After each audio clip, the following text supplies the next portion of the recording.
কিশোরগঞ্জের ভৈরব রেলওয়ে স্টেশনে যাতায়াতের মূল সড়ক বর্তমানে বেহাল অবস্থায় পড়ে আছে। রাস্তার দুই পাশে বড় বড় গর্ত সৃষ্টি হওয়ায় প্রতিদিন চরম দুর্ভোগ পোহাচ্ছেন হাজারো মানুষ। প্রতিদিনই এই সড়কে ঘটছে দুর্ঘটনা। এছাড়াও ভাঙা রাস্তায় গাড়ি ধীরে চলায় ছিনতাই চক্রের কবলেও পড়ছেন অনেকে। ভৈরব প্রতিনিধি সুইদাতুল রশিদ পিয়ালের পাঠানো তথ্যচিত্রে আরও জানাচ্ছেন আবরার মাহি।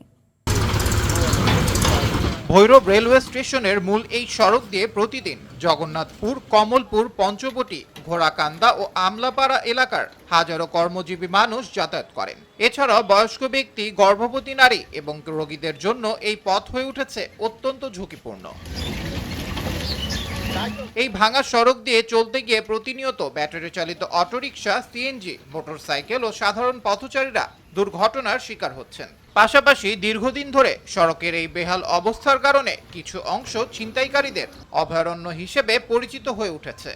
এই ভাঙা রাস্তার জন্য এখানে চিন্তায় হয়, মানুষ দুর্ঘটনার শিকার হয়।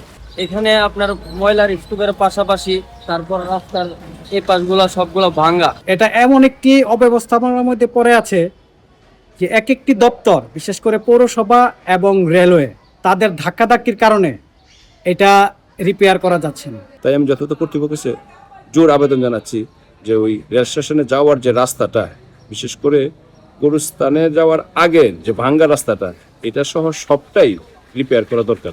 এ বিষয়ে ভৈরব রেলওয়ে প্রকৌশলীর সঙ্গে যোগাযোগ করা হলে কথা বলতে রাজি হননি তিনি। আবরার মাহি, RTV।